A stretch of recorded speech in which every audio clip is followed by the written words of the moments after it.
Hello tout le monde, j'espère que vous allez bien. Je vous retrouve dans une nouvelle vidéo. Aujourd'hui, on va parler de nos petites boules de poils qu'on aime beaucoup, euh, surtout des chats, parce que j'ai uniquement un chat, donc je ne peux pas parler de chien.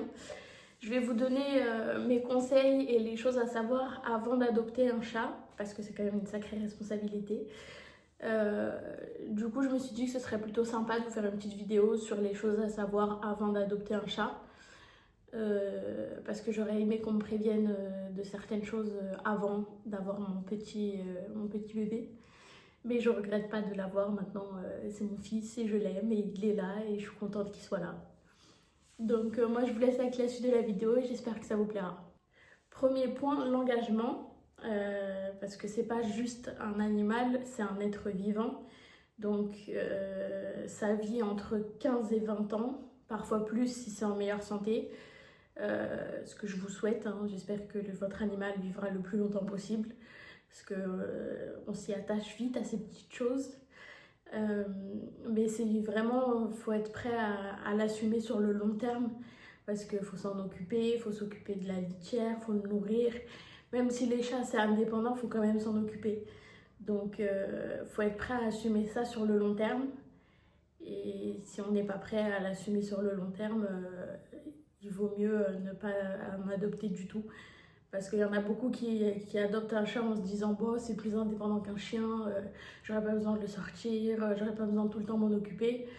Et au final, ils se rendent compte que c'est une grosse charge de travail quand même. Donc, plutôt que de risquer un abandon au bout de quelques semaines parce qu'on n'est pas capable de s'en occuper, ou pire, de la négligence, vaut mieux être prêt, être sûr d'être prêt à s'engager sur le long terme avant d'adopter un chat. Ensuite, le coût financier. Il y a énormément de dépenses à prendre en compte quand on adopte un chat. Notamment, il y a les litières, il y a les croquettes, il y a la pâtée. Parce que moi, je donne les deux à mon chat. Je sais qu'il y en a qui donnent que des croquettes ou d'autres que la pâtée. Moi, je lui donne les deux. Mon vétérinaire, vu son poids, a dit que je ne devrais pas, mais vu qu'il prend des médicaments, je lui donne dans la pâtée, c'est plus simple.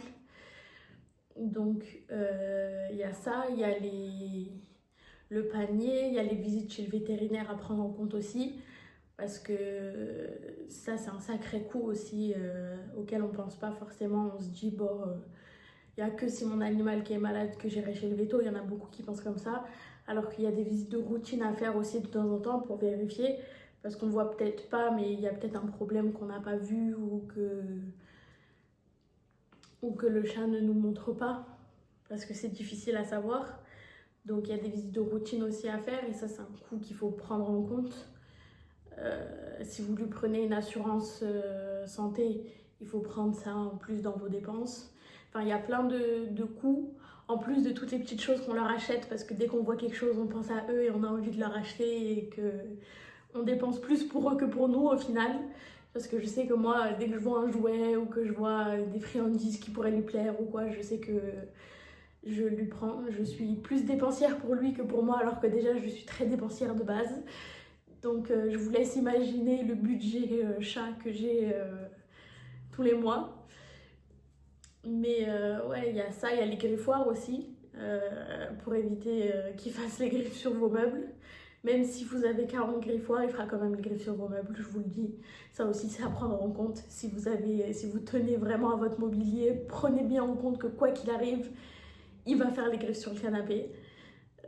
Il va tenter au moins quelques fois, si vous arrivez à bien le discipliner pour pas qu'il les fasse, tant mieux pour vous. Moi, ça ne marche pas. J'ai essayé même d'acheter du répulsif pour pas qu'il s'approche du canapé. Il en a rien à faire, il y va quand même. Donc voilà. Donc pensez à votre mobilier aussi. C'est un point à prendre en compte pour certaines personnes. Troisième point, le temps et l'attention, parce que comme je l'ai dit plus tôt, même si c'est indépendant, un chat, il faut quand même s'en occuper. Il faut prendre le temps de jouer avec lui pour qu'il puisse se dépenser, surtout si c'est un chat d'appartement et qu'il ne sort pas. Si votre chat ne sort pas, il faut vraiment prendre le temps de jouer avec lui, qu'il puisse se dépenser. C'est très important pour leur épanouissement, tout simplement. Parce que même si ça dort énormément, ça a aussi besoin de se défouler. pour éviter qu'il vous fasse la misère pendant la nuit. Fatiguez-le bien avant d'aller dormir. Comme ça, il dort toute la nuit avec vous. Moi, ça va, j'ai pas ce problème-là. Mon chat est un gros dormeur, il dort la nuit avec moi, donc ça va. Mais ouais, il faut penser à jouer énormément avec eux. Il faut souvent leur faire des câlins aussi. Enfin, après ça, c'est pas un problème parce qu'on a toujours envie de leur faire des câlins parce qu'ils sont trop mignons. Mais oui, il faut vraiment leur donner de l'attention, même si c'est moins qu'un chien parce qu'on n'a pas besoin de le sortir. Il faut quand même jouer avec. Il faut quand même leur faire des câlins pour leur montrer que bah, on est là, on les aime, on leur donne de l'amour et de l'attention, quoi. Ensuite, quatrième point, le caractère du chat. Alors, c'est comme nous les humains, chaque chat a son caractère. Chaque chat, difficile à dire. Mais du coup, chaque chat a son caractère. Il faut s'adapter, il faut savoir s'adapter au caractère de l'animal. Par exemple, moi, le mien, je sais qu'il est très câlin. Il adore avoir du contact, être toujours collé à nous. Il dort beaucoup. Il est pas très... il est joueur, mais pas autant que d'autres chats que j'ai connus. Il est vraiment très câlin, très posé. Il dort tout le temps. Il passe 90% de ses journées à dormir. Mais vraiment, il aime beaucoup le contact. Donc, ça peut être contraignant pour certaines personnes qui peuvent ne pas vouloir forcément avoir du contact ou ne pas être souvent à la maison. Moi, j'ai la chance d'être chez moi et de maintenant travailler de chez moi pour l'instant. Donc, j'ai la chance d'être tout le temps avec lui. Certaines personnes n'ont pas cette chance, ne peuvent pas être tout le temps avec leur animal. Donc il faut vraiment prendre en compte le caractère de l'animal. Je sais que par exemple le chat de ma belle-mère, il est très distant, il aime pas être collé, il aime pas trop qu'on vienne sur lui, il est pas très câlin en fait. Il est très indépendant. C'est juste pour la bouffe. Là, par contre, il accepte qu'on lui fasse des caresses, il accepte qu'on se colle à lui. Mais sinon, je sais que le chat de ma belle-mère est très indépendant, alors que le mien est très pot de colle. Donc tout dépend de l'animal et il faut savoir s'adapter à son animal. Cinquième point, l'environnement. Alors, il faut prendre en compte votre lieu de vie, si vous vivez en maison, si vous vivez en appartement. Parce que si vous vivez en maison, il faut sécuriser votre jardin pour éviter qu'il s'échappe, parce que ça arrive très souvent. Les chats qui passent chez les voisins ou des chats qui sortent du jardin sans qu'on s'en ait rendu compte et qu'au final, ça se retrouve en chat perdu. Il faut faire très attention à ça. Et si vous vivez en appartement, il faut sécuriser les fenêtres ou le balcon si vous en avez un pour éviter qu'il tombe de la fenêtre, parce que je sais que le mien... on a la chance de pouvoir ouvrir les fenêtres, vous savez, les fenêtres qui s'ouvrent par le haut au lieu qu'ils s'ouvrent comme ça.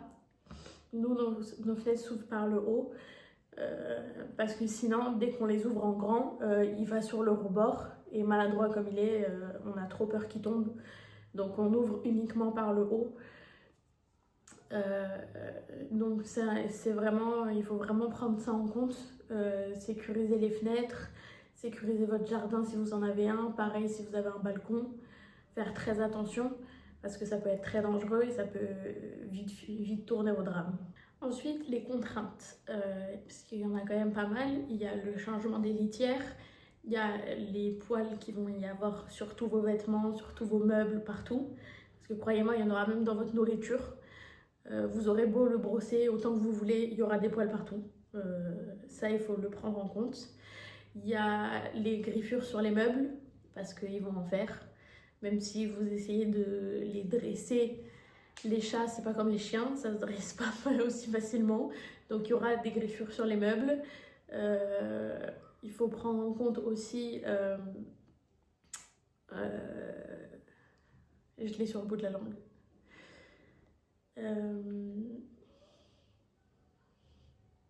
Je sais plus.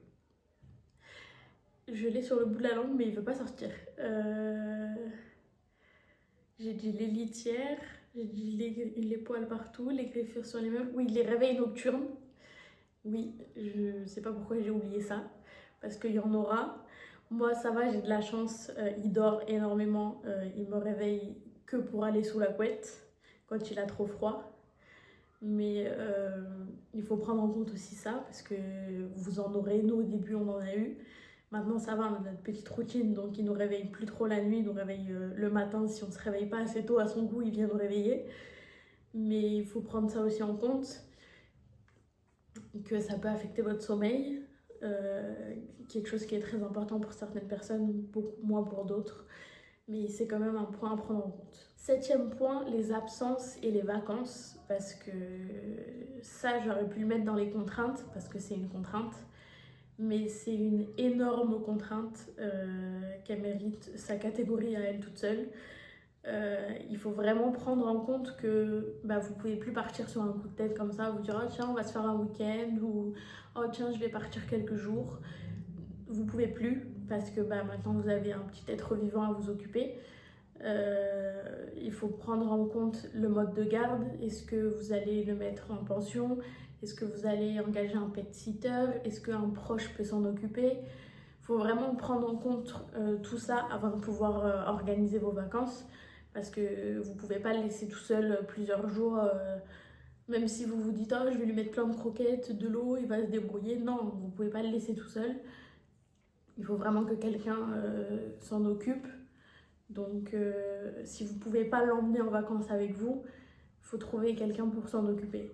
Et ça, c'est l'une des plus grandes raisons d'abandon en France des animaux. C'est les vacances. C'est les gens qui se disent bon j'abandonne mon animal et je pars en vacances. Parce que c'est comme ça qu'a récupéré mon copain a récupéré son chien, parce que ses maîtres l'avaient abandonné pour partir en vacances par exemple. Et je sais que ça arrive énormément et je trouve ça inadmissible. C'est quelque chose d'inhumain pour moi. Si vous adoptez un animal, il faut vraiment prendre en compte que vous ne pourrez pas partir en vacances comme ça sur un coup de tête, qu'il faut d'abord trouver quelqu'un pour s'en occuper avant de pouvoir partir. Huitième point, la stérilisation. Alors, c'est très important de faire stériliser votre chat parce que ça peut éviter des problèmes. Pour les femelles, ça peut leur éviter d'avoir des problèmes à l'utérus et aux ovaires, comme je sais que ça arrivait à certains chats dans mon entourage, ils ont eu des kystes. Et ça arrive très souvent aux chats. Du coup, ça peut leur éviter d'avoir des problèmes, et même c'est très important que ce soit pour leur santé ou même pour éviter. Je sais qu'il y a beaucoup de chats avant d'être stérilisés qui font pipi partout. Et une fois qu'ils sont stérilisés, ils ne le font plus. Je ne sais pas pourquoi, mais j'ai entendu beaucoup d'histoires comme ça. Donc si ça peut vous éviter de nettoyer après votre chat en permanence, c'est aussi un bon point. Mais c'est très important pour les chats en appartement ou en maison d'être stérilisés, sauf si vous voulez bien sûr les faire se reproduire. Dans ce cas-là, ne les faites pas stériliser tout de suite, mais faites-le après, parce que c'est quand même très important. Et voilà. Avant-dernier point, l'adoption. Choisir par quel biais vous allez adopter votre petite boule de poil. Moi, je vous conseillerais de privilégier les associations, tout ça. Moi, c'est par là que j'ai adopté mon chat, c'est avec une association. Il y a des particuliers qui donnent les chats, il y a des associations, il y a la SPA. Il y a vraiment énormément de possibilités pour adopter un chat. Et vraiment, celle que je vous conseille, c'est les associations. Parce que du coup, comme ça leur permet de s'occuper d'autres chats, du coup, avec vos financements. Parce que moi, je sais que en plus, je ne l'ai pas payé très cher. C'était juste vraiment le changement de nom pour la puce que j'ai payé. Et le vaccin qu'ils ont pris en charge du coup. Mais vraiment, privilégier les associations, c'est le mieux. Enfin, je trouve. Hein. parce que ça permet de s'occuper d'autres chats avec l'argent que vous leur donnez. Et enfin, dernier point, mon expérience avec l'adoption de mon petit chat. C'est, comment dire, déjà je suis trop contente qu'il soit là. Maintenant j'ai ma petite routine avec lui. C'est mon petit bébé, c'est mon fils. Mais le début a été un peu chaotique parce que, comme je vous ai dit, je l'ai adopté dans une association. En fait, ils l'ont recueilli dans la rue, mais il avait déjà été adopté par une famille. Il avait été maltraité. Du coup, il avait fugué de cette maison. Et ils l'ont retrouvé dans la rue, en très mauvais état. Il a failli perdre son œil. Il était vraiment dans un sale état. Quand j'ai eu son dossier médical, quand j'ai vu dans quel état ils l'ont retrouvé, tout ce qu'ils ont fait comme opération sur lui, je me suis dit, ouais, il était dans un très très sale état. On dirait pas maintenant parce qu'il n'y a pas de cicatrices, il n'a pas par exemple des endroits où il lui manque des poils, tout ça. Non, il est vraiment un chat normal, quoi. Donc on dirait pas, mais ils l'ont vraiment retrouvé dans un sale état. Et quand j'ai vu ça, ça m'a mis hors de moi parce que c'est mon petit bébé. Donc déjà, quand c'est à d'autres animaux, je trouve ça inadmissible. Mais alors là, au mien, c'est encore pire. Quand j'ai su qu'il avait été maltraité et tout ça, j'ai même pas les mots, tellement j'étais dégoûtée. Mais parce qu'il a encore du coup des comportements traumatiques, on va dire, parce que c'est le cas, il a été traumatisé. Par exemple, quand il y a un bruit trop fort, il sursaute. Quand je lève le ton, par exemple, si je me dispute avec mon copain, il va aller se cacher sous le canapé parce qu'il a peur. Il a extrêmement peur du balai, donc je pense qu'il se prenait des coups de balai. Enfin bref. Voilà, il a eu une vie avant nous très compliquée et je l'ai du coup adopté dans une association autour de chez moi qui s'occupe de récupérer les chats de dehors qui sont mal en point, qui les soigne et qui les place en famille d'accueil en attendant qu'ils soient adoptés. Et du coup, nous, quand on est parti le voir dans la famille d'accueil, tout de suite, c'est le premier à être venu nous voir parce que la dame s'occupait de plusieurs chats. C'est le premier à être venu nous voir tout de suite, alors qu'il est extrêmement réservé, il a peur des gens, il ne s'approche pas des gens. Là, tout de suite, il est venu nous voir. Du coup, on s'est dit, mais il est trop mignon. Et ça a surpris les deux dames de l'association parce qu'elles nous ont dit, normalement, il ne se laisse pas approcher. Alors que là, c'est lui qui est venu naturellement. Donc, tout de suite, on a senti que c'était lui, quoi. Que c'était lui qu'on voulait adopter. Et autre point qui nous a confirmé que c'était lui qu'on allait adopter, c'est que je n'ai fait aucune réaction allergique. Parce que de base, je suis allergique aux poils d'animaux, que ce soit de chat ou de chien. J'y suis allergique. Et là, je n'avais aucune réaction. Je respirais normalement, j'avais pas le nez bouché, j'avais pas la gorge qui me gratte, j'avais pas les yeux qui piquent. Rien de tout ça. Du coup, on s'est dit vraiment, c'est le chat parfait. Il est venu vers nous, il nous fait des câlins. Moi, j'ai pas de réaction allergique. Il a besoin d'une famille, donc ce sera nous, sa famille, quoi. Et depuis, c'est nous, sa famille. On est une petite famille. Mais il y a eu un petit souci après l'adoption. On a découvert qu'il était asthmatique. Parce qu'en fait, la dame qui s'occupait des chats nous a dit oui, vous allez voir, des fois, quand il va être énervé, il va tousser un petit peu et il va partir. Déjà, quel chat tousse quand il est énervé? Il souffle à la limite et il va pas tousser pour nous dire qu'il est énervé. Personne ne fait ça, ni les chats, ni les chiens, ni les humains. Donc on a trouvé ça un peu bizarre, mais on s'est dit ok, on verra bien. Sauf qu'en fait, la première fois qu'il a toussé, on s'est rendu compte que c'était pas du tout normal, que c'était pas parce qu'il était énervé ni rien. Et on s'est renseigné et en fait, il était asthmatique. Et ils ne l'ont jamais vu, ils ne s'en sont jamais doutés. Pour elle, il toussait, mais c'était normal, alors que pas du tout. Du coup, il a fallu l'emmener chez le véto, il a fallu faire des examens, il a fallu faire des radios, il a fallu trouver un traitement. Donc, j'ai appris que c'était très courant chez les chats d'être asthmatique, il y en avait énormément. Donc ça m'a rassurée quand j'ai vu qu'il y avait beaucoup de chats asthmatiques. Même si ça m'inquiète toujours un petit peu, ça m'a quand même rassurée. Et le fait de me dire que de toute façon, il a des médicaments, j'ai la ventoline au cas où il fait une grosse crise, je peux lui mettre. C'est le masque comme avec les bébés, c'est un grand masque, il y a la ventoline au bout et on leur colle sur le museau. C'est un peu sport parce qu'il se laisse pas faire, forcément. Surtout que déjà il est peureux, alors voilà, encore pire. Mais au cas où il fait une grosse crise, je l'ai de côté et je le forcerai à prendre la ventoline. Mais ouais, du coup, on s'attendait pas à ça, on s'attendait pas à toutes ces dépenses en plus. C'est pour ça que je vous dis, prenez bien en compte qu'il y a les dépenses chez le vétérinaire à avoir, que c'est un être vivant qui peut être malade. Il y a plein de choses à prendre en compte. Il faut vraiment, vraiment, vraiment être prêt et prendre tous ces points en compte avant d'adopter.